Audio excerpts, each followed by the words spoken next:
Hey everybody, welcome back to the printing workshop. I'm Matthew and today I'm going to be showing you how to change the bypass tray roller kit on the new VersaLink B625. Alright, to change your bypass tray roller kit, this is the best way that I have found to do it, and that's how I'm going to show you.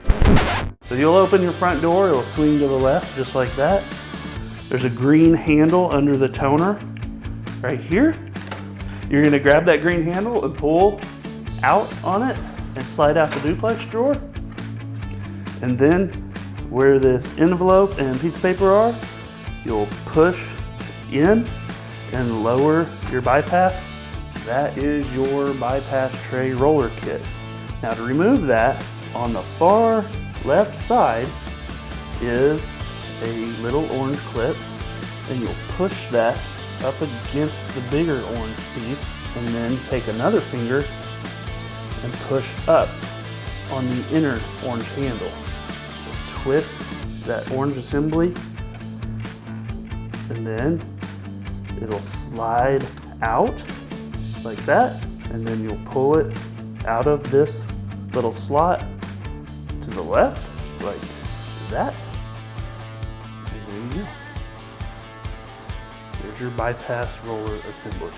Now, to go back in, your rollers will be hanging down, and at the same time, you're going to want to lift those rollers back up to the rear, slide your silver rod into the right side.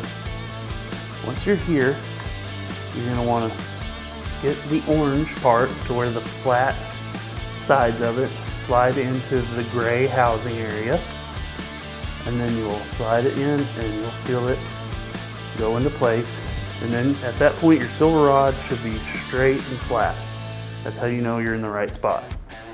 And then you'll just push down on that inner orange handle until it clicks, and then close up your bypass area, slide in your duplex drawer, and close your front door, and you're done.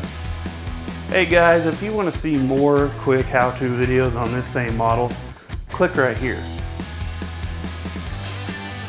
Guys, as always, thank you so much to our viewers for watching our how-to videos here at the Printing Workshop. If these videos help you in any way, please like and subscribe.